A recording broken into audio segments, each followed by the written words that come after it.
Kidlat News Updates. Mga balita ngayon, 16 na katao nasagip ng Philippine Coast Guard sa nasirang bangka sa Sulu. Pangulong Ferdinand Bongbong Marcos Jr. umaasang mas bababa pa ang hunger rate sa bansa sa pagtatapos ng 2025. Halos 1,500 na aftershocks na itala ng FIVOC sa Davao Oriental. Ako po si Cesar Soriano para ihatid ang mga nangunang balita sa buong kapuluan ngayon.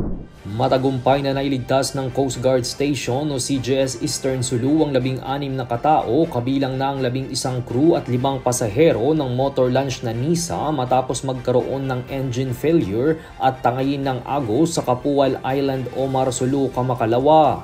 Ayon sa ulat, mula Hulo Sulu patungong Kawit, Zamboanga City ang nasabing vessel nang ito ay tumama sa lumulutang na debris sa dagat na naging sanhi ng pagkasira ng propeller at makina nito. Agad namang nagpadala ng search and rescue team ang CGS Eastern Sulu matapos matanggap ang ulat ng insidente. Natagpuan ang nasabing bangka sa karagatang sakop ng Guhangan Island, Panamao, Sulu. Ligtas at nasa maayos na kondisyon ang lahat ng 16 na katao na nasagip patungo sa Alayon Port, Luok, Sulu upang masuri at masaayos.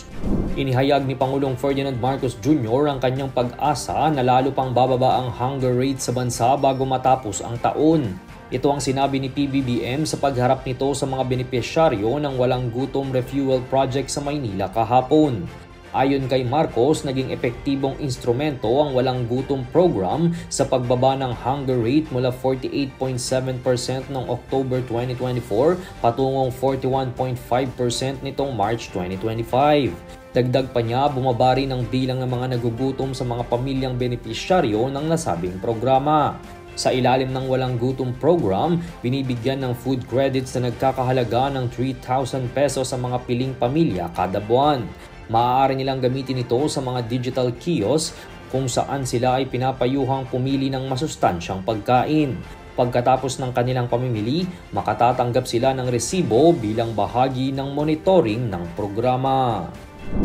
Umabot na sa halos 1,500 na aftershocks ang naitala ng FIVOC sa pagtama ng magnitude 7.4 at 6.8 na lindol sa Davao Oriental noong October 10. Ayon sa FIVOC, as of 4 AM kanina, aabot na sa 1,496 aftershocks ang kanilang naitala sa lugar. May mga lakas itong aabot sa magnitude 1.2 hanggang 5.8 kung saan 725 dito ay flatted habang nasa 19 naman ang naramdaman. Paglilinaw ng FIVOC sa normal ang mga ganitong aftershocks pagkatapos ng isang malakas na lindol. Ipinaliwanag din nila na ang lindol na tumama sa Davao Oriental ay hindi dahil sa fault line kundi dahil ito sa Philippine Trench na matatagpuan sa Philippine Sea Plate. Para sa Kidlat News Channel, ito si Jai Reyes, nag-uulat. Ako po si Cesar Soriano. Palagi niyong kasama sa bawat pagputo ng balita.